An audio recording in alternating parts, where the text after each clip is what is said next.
박시백의 고려사 이번 시간에는 거란의 2차 침입에 대해서 이야기해 보겠습니다. 자, 현종이 즉위하고 바로 그 이듬해인 11월에 거란의 성종이 대군을 이끌고 고려를 침략했는데요. 도대체 1차 침입과 2차 침입 사이에 무슨 일이 있었길래 다시 또 쳐들어왔을까요? 1차 침입 때 가장 핵심적인 상황이 이제 소선용과 서해 담판으로 고려가 강동 육주 지역을 이제 차지를 하잖아요. 네. 근데 사실 그 당시에 거란의 입장에서도 본다면 그런 그 요구 조건에 쉽게 이제 응할 수 있었던 것은 바로 이 강동 육주를 내주면서 일단 고려가 송과 이렇게 적극적으로 외교 관계 맺지 않겠다. 이걸 일단 차단시켰죠. 네. 그리고 이제 거란의 입장에서 항상 그 김문, 이 신경 쓰이는 이 지역을 고려가 확실하게 자신의 입장에서는 화친을 맺은 나라가 지켜주니까 이게 이제 안정적이다라고 판단을 했는데 이 문제는 그때 이 송나라가 점차 이 세력을 회복해 나간다라는 거죠. 네. 그래서 이 송의 세력이 커지는 과정에서 천사년에 또 중요한 그 맹약이 이루어지는데 전현의 맹이라고 해서 지금의 그 흔안성에 있는 전현이라는 곳에서 송나라와 이제 거란과의 이제 형제 관계를 이제 맺게 돼요. 어느 정도 이제 팽팽해지니까. 예. 그러면서 그러니까 전연의 맥을 맺게 되는 상황이라고 하는 건 서로 간의 힘을 이게 대충 파악을 했고 더 이상 싸우지 말자. 네. 하지만 이러이러한 정도 내에서 이제 형제의 관계를 맺고 해마다 뭐 비단 20만 피씩 뭐 보내고 뭐 이런 식의 이제 거란으로서는 굉장히 유리한 조건에서의 이런 조약을 맺은 거예요. 네. 그러니까 이제 더 이상 송나라는 거란에서 중요한 뭐 어떤 전쟁의 대상은 아닌 상황이고 생각해보니까 고려한테 저 조그만 나라한테 지난번에 가서 엄청 고생해서 갔는데 오히려 받은 건 하나도 없이 주기만 하고 온 것 같은 거잖아요. 네. 게다가 앞선 전쟁은 엄마가 이끌었잖아요. 근데 이제 엄마가 없고 이제 자기가 되니까 모든 왕들 자기 때에 또 뭔가를 하고 싶어 하잖아요. 네네. 그래서 성종은 이 고려를 제압함으로써 그것을 자기의 어떤 업적으로 삼고 싶었던 것 같아요. 네. 이 거란이 침입했다는 소식을 듣고 자신을 왕으로 만들어준 강조의 역적 행위에 대해서 응징한다라고 하는 것이 얘네들이 이제 군사를 일으킨 명분이란 말이죠. 그렇다고 해서 지금 강조는 이제 그 조정의 최고의 실력자인데 그게 동의할 수도 없는 거잖아요. 그래서 강조한테 전권을 줘서 수십만 대군을 이끌고 가서 그들의 침입에 대비하게 합니다. 네. 자, 이 거란의 40만 대군과 이에 맞선 고려의 강조의 30만 대군, 역사적인 거란 2차 전쟁을 한번 지도로 보면서 날짜별로 좀 살펴보겠습니다. 전쟁의 발발은 1010년 바로 이 현종 때죠. 11월 1일에 이것도 중요한 게 거란 성종이 직접 정벌해 놨습니다.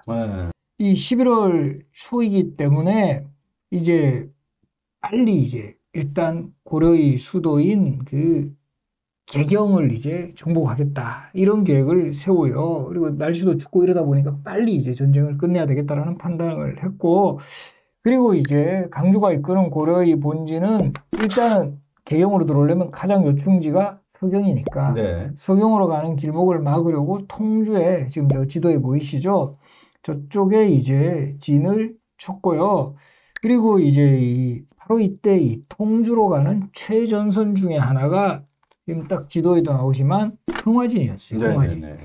바로 이 흥화진에서 고려와 거란의 이제 2차 전쟁 첫 전투가 벌어집니다. 11월 16일이었고요.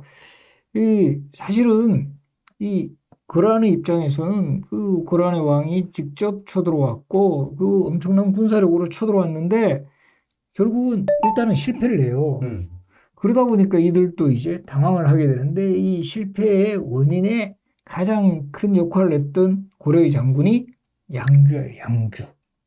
그래서 이 고려거란의 전쟁에서도 이 양규라는 인물의 비중이 꽤 크게 다루어졌는데, 양규는 서북면 도순 검사였던 강조와 함께 이 서북면을 이미 오랫동안 지키던 장수였고 이 강조가 강조의 변으로 도통사가 되자 이제 강조에 이어서 바로 그 후임 강조의 자리를 이어받는 거죠. 그래서 이제 그 당시에 이 양규가 이끌었던 그 군사 수는 그렇게 많지가 않았어요. 흥화진 요트에 참여했을 때 3천여 명의 어떻든 그 병력 활용을 해서 최전방이었던 흥화진을 사수를 했고 그래서 우리가 1차 전쟁 서희, 2차 전쟁 양규, 3차 강감차 이렇게 이야기하는 거예요. 네. 1차, 2차, 3차 중에서 아무래도 대중적으로는 양규의 이름이 가장 덜 알려져 있잖아요. 교과서에서도 덜 다뤄지고. 근데 진짜 장수로서의 어떤 활약상을 놓고 본다면 정말 최고라고 하지 않을 수가 없는 인물이 바로 이 양규라는 인물인데 흥화진에서 이 거란의 주력 부대를 이제 막아내기 때문에 얘네들이 이제 흥화진을 피해서 내려갑니다. 이 당시만 해도 이제 그 거란군이 규모가 크기 때문에 한 성을 반드시 꼭 함락해야 할 필요는 없거든요. 그래도 뭐 한두 군데는 이제 점령을 해야 자기네들이 물론이죠. 후방에 그죠? 파놓고 갔다가는 큰일 나죠. 그렇죠. 네.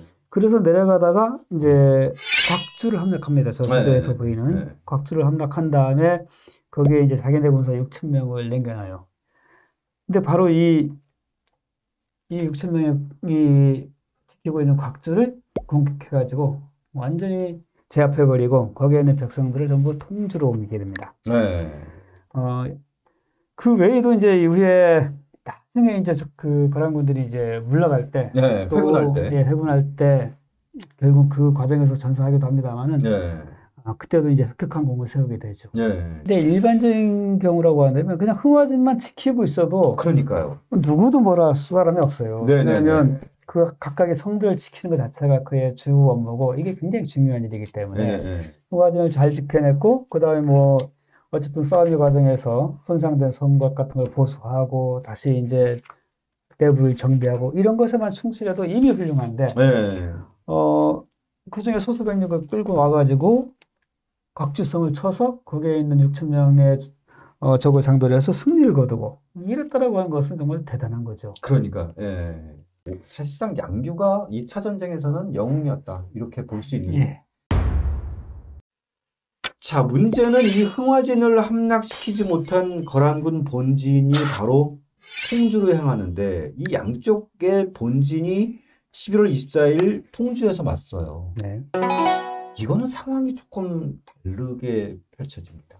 근데 이때 강조 총사령관이었던 강조는 뭐 초기에 꽤 싸워보니까 상대가 별거 아니다라는 판단이 들었던 것 같아요. 그래서 이 상황에 앉아서 이제 바둑을 두고 있었답니다. 이 상황이 이제 야전에서는 휘하 부대들이 계속 싸우고 있는 상황인지 아니면 통주성을 지키고 있는 상황이었는지 좀 불분명한데 여기 와서 보고를 하는 거예요. 애들이 다 몰려왔다.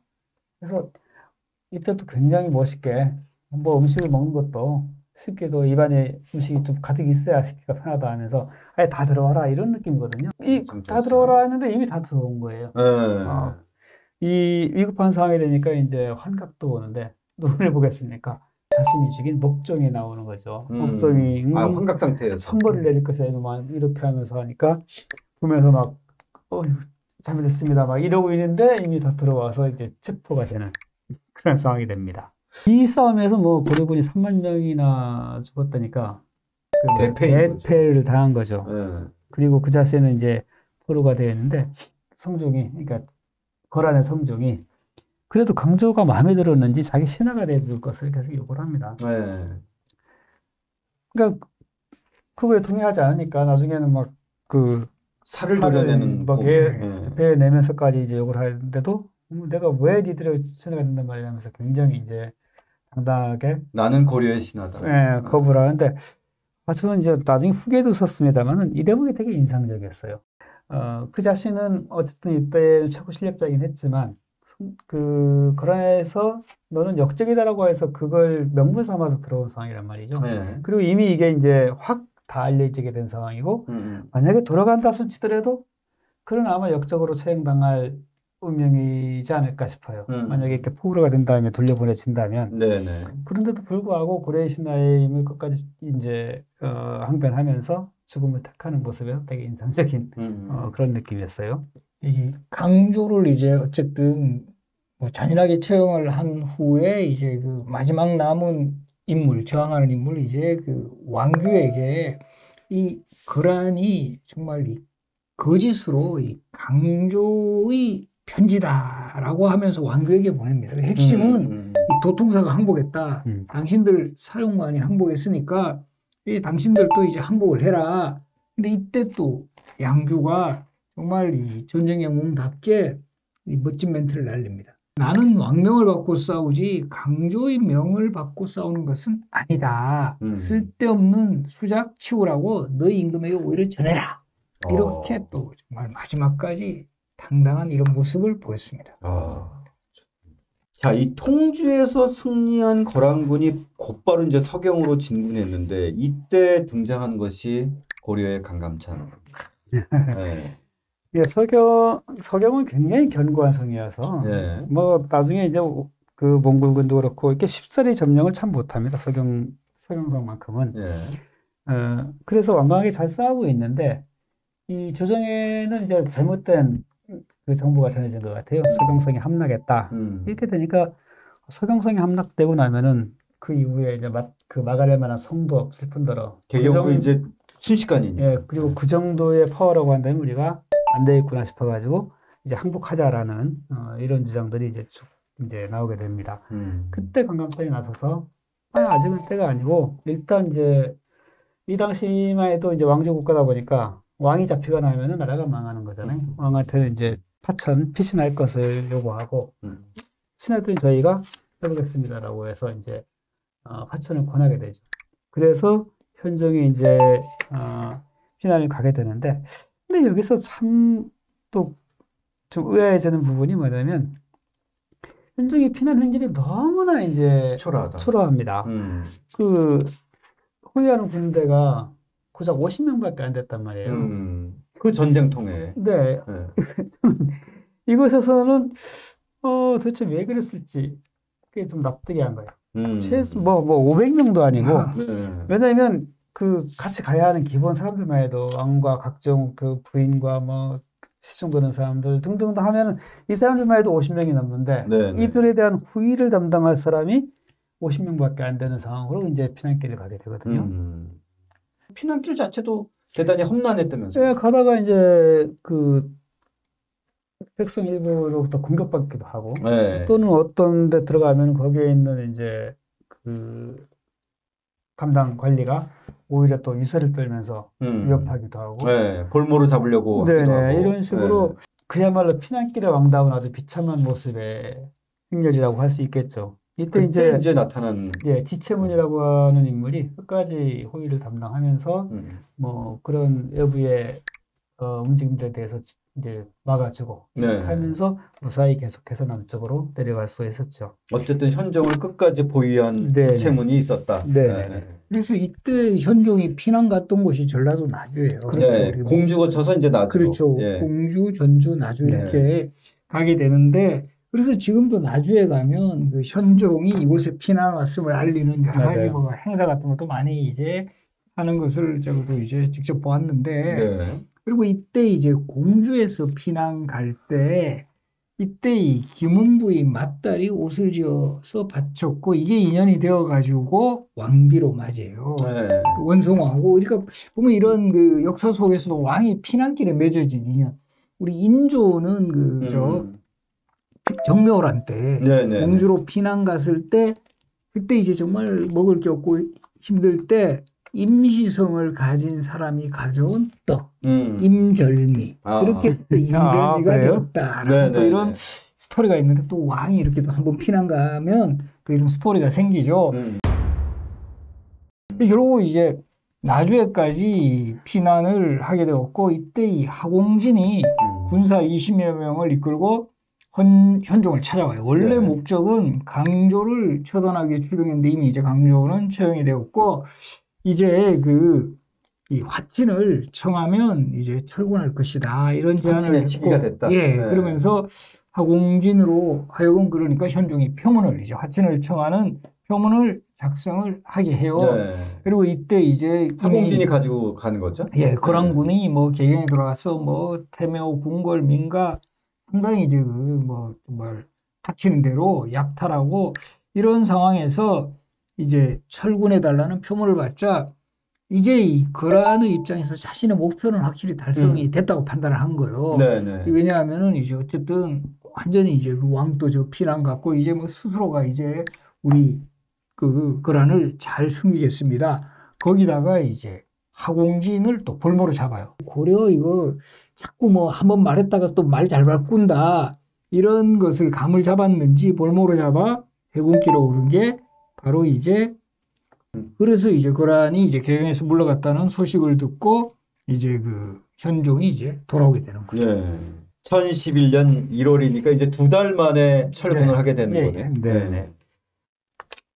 이렇게 해서 하공진을 볼모로 해서 철군하게 되니까 고려 입장에서는 이제 철군 안구나 해서 철군길을 열어줘 버리면 더 이상의 쌍방간의 피해도 발생하지 않고 전쟁이 이제 수습 국면으로 가는 거잖아요. 네.